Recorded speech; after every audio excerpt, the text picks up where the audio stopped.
Happiness. Everyone talks about it. Everyone chases after it. But what if I told you no one has told you the truth? We sell dreams wrapped in dopamine, as if happiness were a colorful package, easy to unwrap, ready to deliver you peace. They say if you earn more, love better, meditate deeper, or buy the right thing, peace will finally arrive. But deep down, have you ever felt that silent disappointment? That uneasy feeling that maybe you've been playing a game that was always against you? The truth is brutal. Happiness, as we've been taught, is a lie. Not because joy doesn't exist, but because what we're told to chase is distraction, noise, cheap thrills that leave you emptier than before. The Stoics knew something we've forgotten. Long before gurus, catchphrases, or dopamine detoxes, they understood something simple and vast. Happiness isn't found. It's built, born from silence, from pain, from acceptance. Sometimes it starts with an unexpected gesture, a solitary walk, a laugh you didn't plan, or a simple no to what consumes you.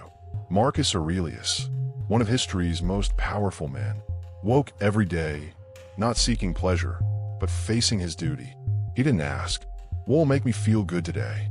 He asked, "What needs to be done despite how I feel?"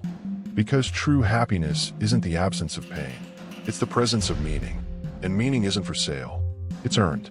If you've ever felt something's missing, if your smile feels forced, if your peace is fragile, you're not broken. You're waking up. This video is your turning point.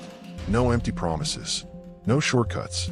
Just raw, ancient, immortal wisdom about how to regain control of your life amid the chaos. Because when you stop chasing happiness and start living with gratitude, discipline, and truth, you stop being a prisoner of your emotions and become the master of your own destiny. The world will try to distract you again. It will offer relief disguised as pleasure, urgency dressed as purpose. But today, you'll see through the trick. Because today, you remembered who you are.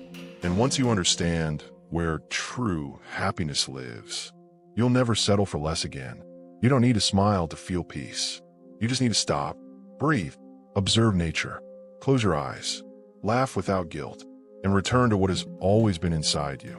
Do you remember the last time you truly laughed? Not that automatic smile or the emoji on your phone. That laugh that bursts from inside, that closes your eyes, that makes time stop for a moment. The laugh that eases the weight on your shoulders, as if the world became light again, just for a second. But we've forgotten how to laugh like that. We live in survival mode. Tense, serious, too rushed, as if suffering was a medal of honor, and laughter a sign of weakness. But the Stoics thought differently. Though known for their rigid discipline, they knew lightness is essential to life. Epictetus taught, it's not the facts that disturb us, but the interpretation we give them. And laughter changes that interpretation. It doesn't erase the problem, but it repositions you before it. Imagine being in the middle of chaos, yet able to laugh. Still, you hold power. Science confirms. Laughter releases endorphins, serotonin, dopamine, balances your mood, relieves anxiety, strengthens the mind. It reduces cortisol, slows breathing, steadies the heart. Laughter is active meditation, landing in the present with force. Think of life as a roller coaster. Laughter is the seatbelt that keeps you secure. It doesn't change the ups and downs, but prevents you from being thrown off in hard moments.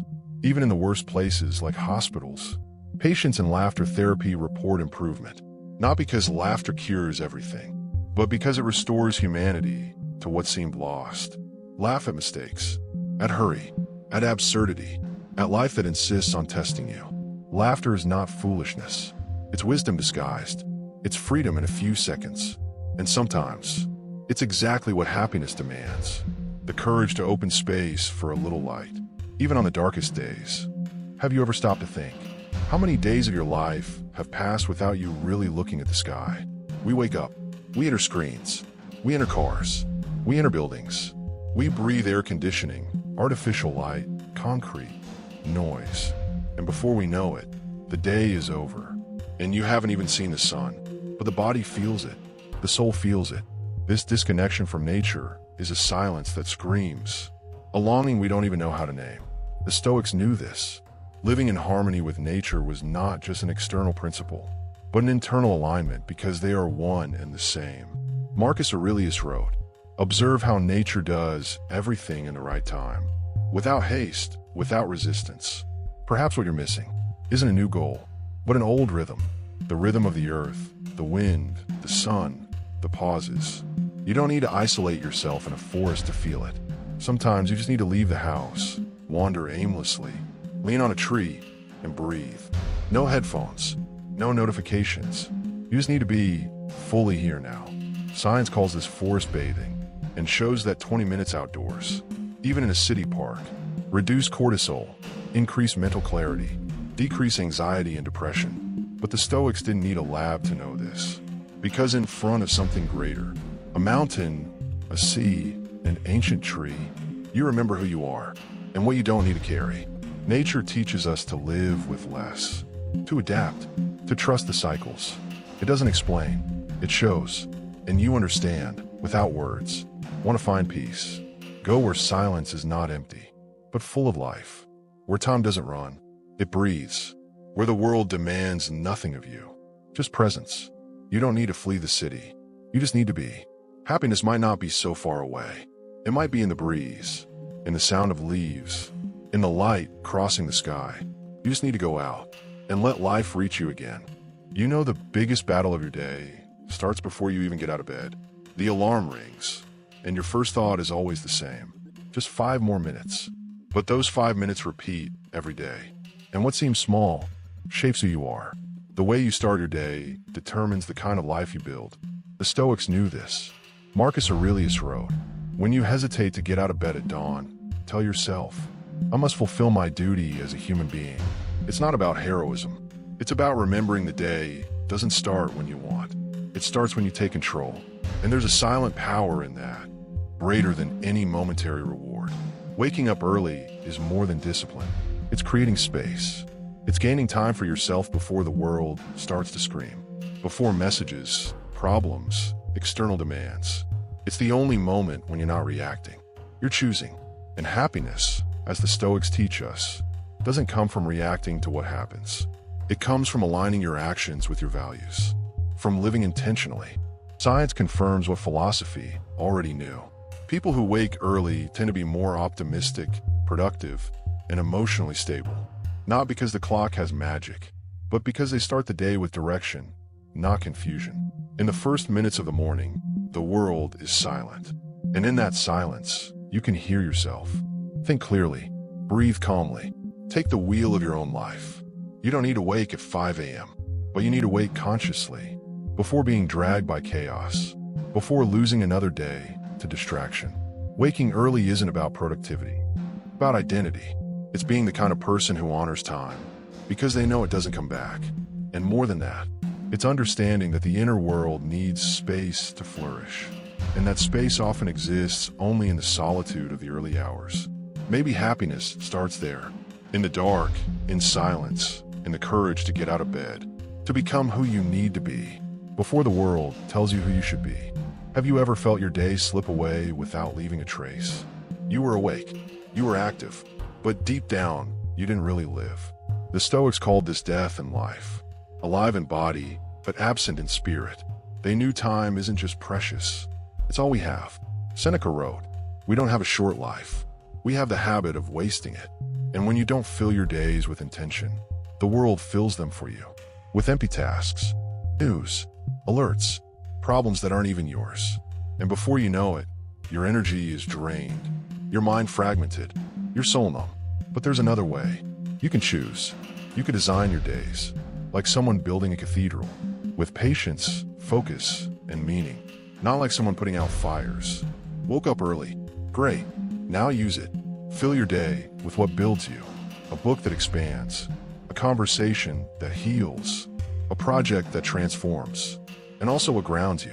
Movement. Silence. Presence. It's not about doing more.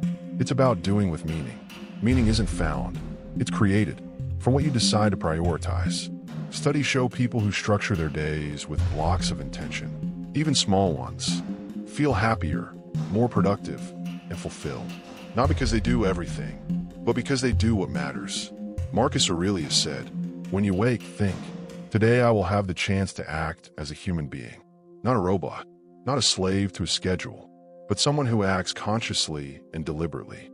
So before you let the day run over you, ask yourself, what do I want to remember about this day when it ends? If the answer is empty, it's a sign you're still living on autopilot. But if it's clear, keep going.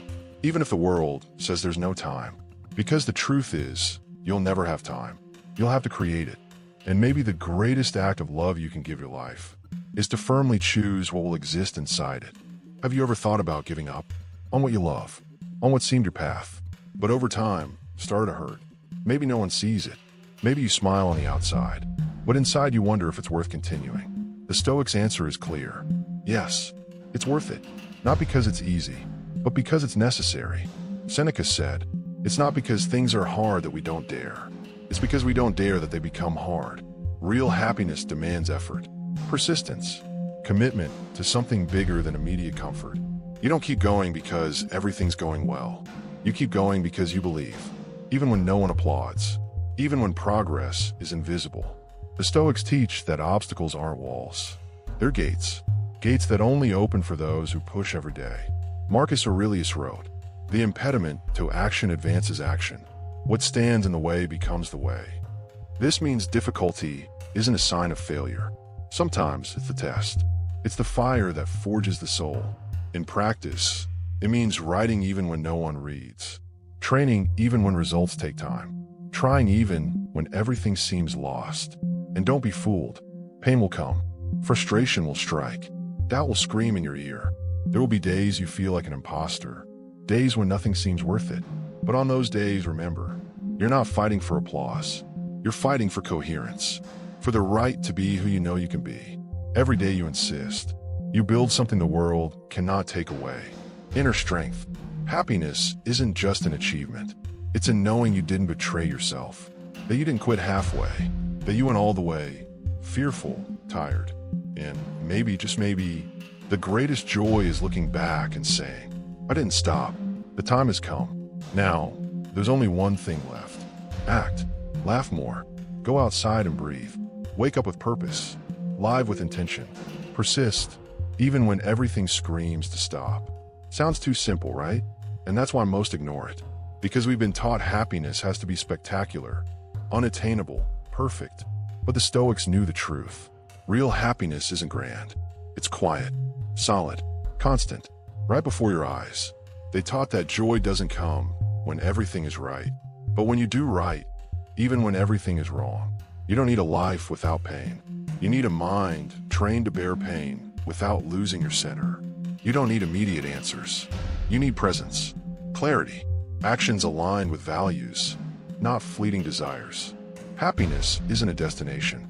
It's how you walk, how you breathe, the choices you repeat, the intention you carry in the smallest details of your day. When you live like this, what once seemed mundane comes alive. A sunrise, a silence, a gesture of courage. Everything becomes a symbol. Everything becomes a seed. You stop chasing happiness. You start planting it day after day. There will be cloudy days, but even then, you'll know where to hide, within yourself. Marcus Aurelius wrote, "There is no place more tranquil than the soul that lives in harmony with itself." That's what the Stoics always knew, and what you now know too. Not because you read it in a book, but because you felt it in your skin, because you decided to stop searching outside and began rebuilding inside. From today on, laugh more, breathe the outside air, wake up a little earlier, choose with intention, keep going, even afraid. You don't need to wait for motivation. You only need to take one step, then another, and another. Start now. The first step is yours. Happiness doesn't fall from the sky. It blooms in those who move with purpose, who live with courage, and who have the discipline to plant what matters, even when no one is watching. If this video touched you, leave a like, share with someone seeking peace, and subscribe to join us on this Stoic journey, day by day. We're just getting started.